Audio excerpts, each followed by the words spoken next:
नमस्कार, आपका स्वागत है आपके खुद के YouTube चैनल पर। मेरा नाम है कुलदीप और मैं यहाँ से लेकर आता हूँ प्रभु के चमत्कार, हंसी मजाक की कहानियाँ और तीसरी शक्ति से रिलेटेड यानी कि भूत प्रेतों की कहानियाँ। तो आज की कहानी है दो भाई बहनों की और ये कहानी है मेरठ से। भाई का नाम है नीलेश और बहन का नाम है विधि। बहन बड़ी है और भाई छोटा है। बहन जो है वो 7th क्लास में है और भाई 5th या 6th क्लास में है, मतलब एक दो क्लास बहन से पीछे है।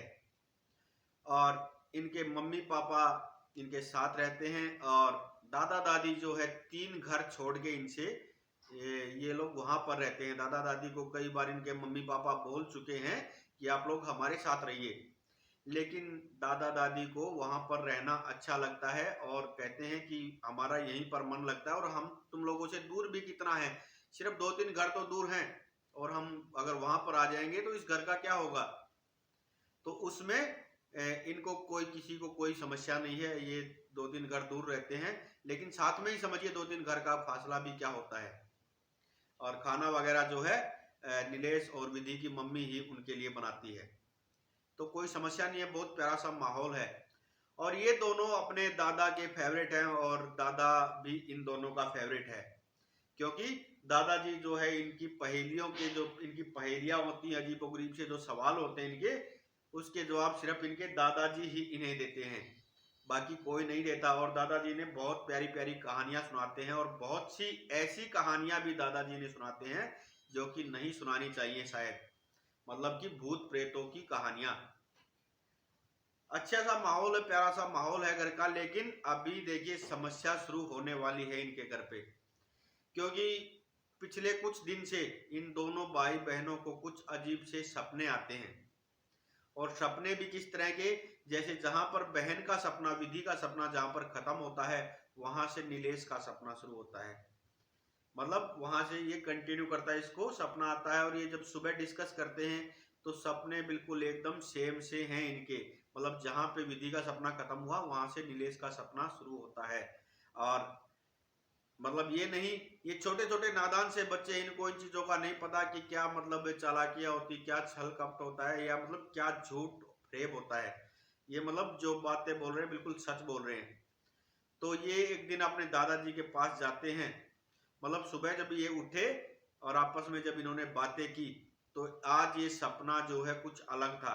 मतलब अक्सर क्या होता था, जहां पे विधि का सपना खत्म होता था वहां से नीलेश का सपना शुरू होता था, लेकिन आज कुछ अलग हुआ है।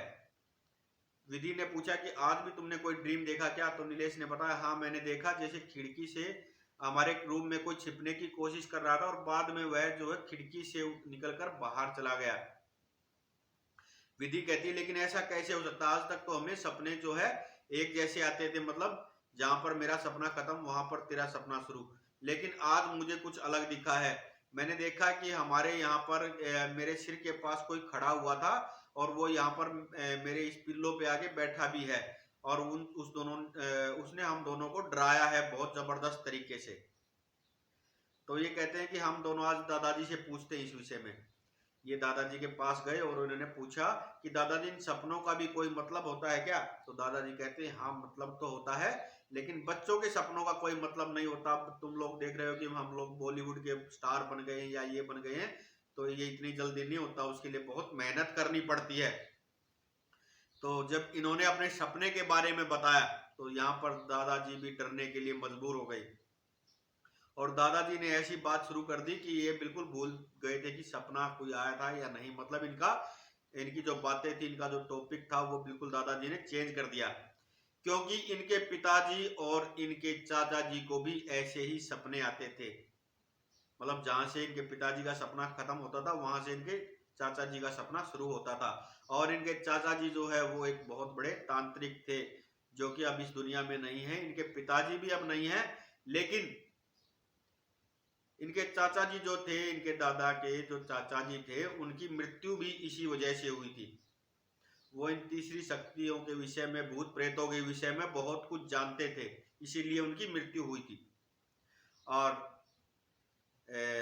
बच्चे तो जो है वापस चले गए घर, लेकिन जो इनके दादाजी थे नीलेश और विधि के, इन्होंने इनकी दादी से कहा कि जो पिताजी के और चाचा जी के जो कड़े तुम्हारे पास रखे हैं वो कड़े निकालो और उनसे हम बच्चों का कुछ बनवाते हैं, क्योंकि वो कड़े जो है किसी भगत जी ने बना के दिए थे, जिसके बाद से वो जो समस्या इनके घर में थी इनके दादाजी और चाचा जी के साथ वो खत्म हो गई थी।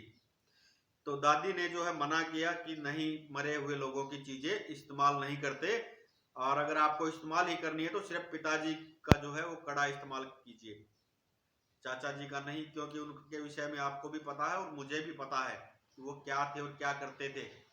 कहीं ऐसा ना हो कि बच्चों के साथ कुछ गलत हो जाए। तो दादाजी ने कहा कि ठीक है बच्चों, पिताजी वाला कढ़ाई तुम निकाल दो, मैं बच्चों के लिए उसमें से कुछ बनवा देता हूँ।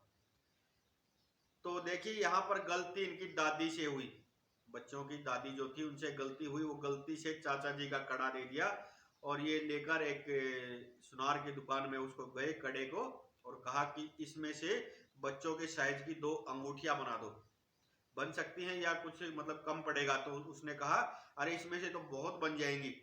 तो दादाजी ने कहा एक एक लॉकेट भी बना दो फिर दोनों के नाम से, विधि और नीलेश के नाम का पहला पहला अक्षर जो है लिया और उससे एक एक लॉकेट भी बनवाया।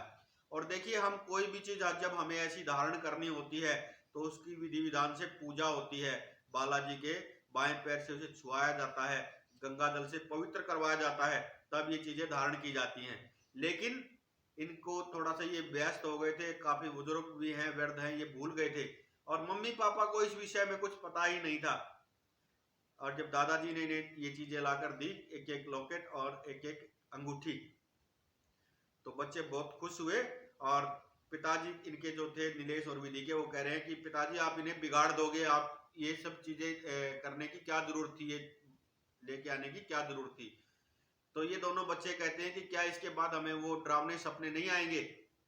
तो इन्होंने पूछा कि कैसे सपने आ रहे हैं तुम्हें, माता पिता ने पूछा।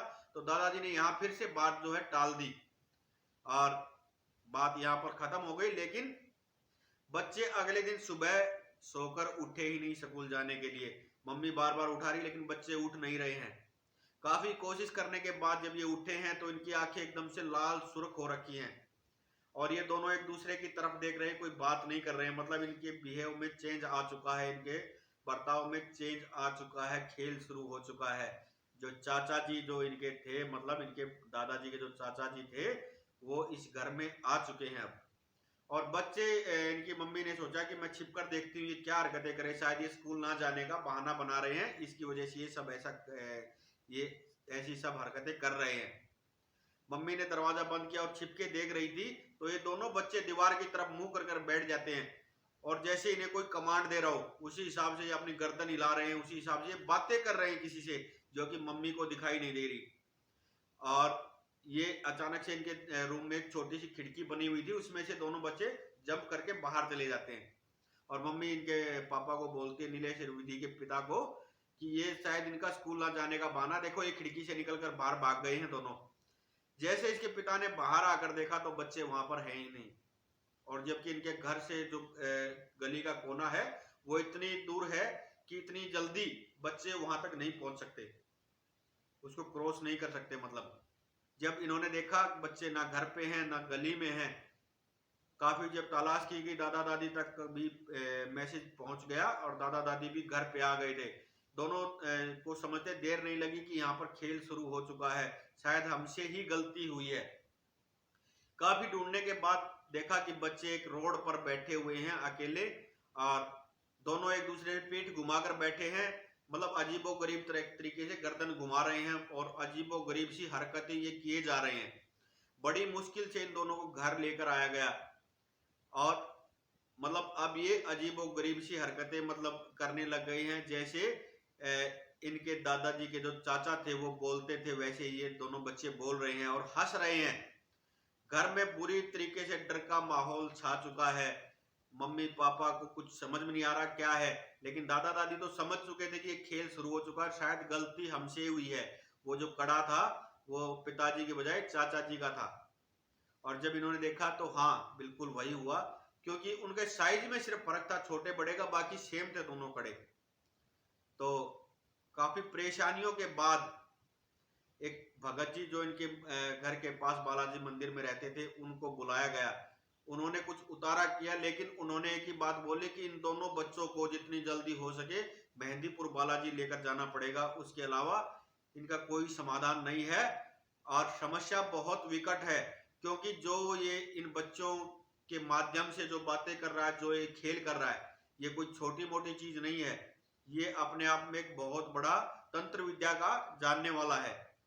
तो इनके जो दादाजी थे उन्होंने कहा, हाँ मेरे जो चाचा जी थे वो इन चीजों के विषय में बहुत कुछ जानते थे।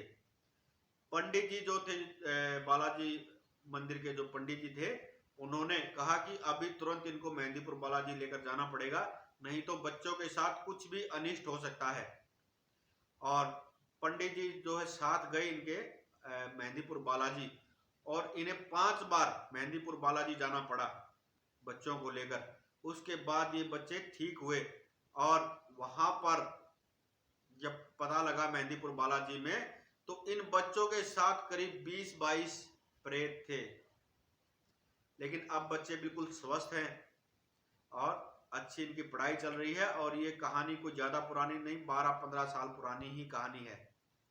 तो उम्मीद करता हूं दोस्तों आपको कहानी पसंद आई होगी। अगर पसंद आई हो तो लाइक करना, शेयर करना और कमेंट में लिखना जय वीर बालाजी। और अगर आपके पास भी ऐसा ही कोई अनुभव है, कोई ऐसी कहानी है, तो आप हमें भेज सकते हैं व्हाट्सएप, इंस्टा, फेसबुक या कमेंट सेक्शन कहीं भी। हम आपकी कहानी भी यहीं से लेकर आएंगे। और अगर चैनल पर नए हो तो प्लीज सब्सक्राइब कर लीजिए दोस्तों, मुझे आप लोगों की सपोर्ट की बहुत जरूरत है। हर हर महादेव, जय श्री श्याम।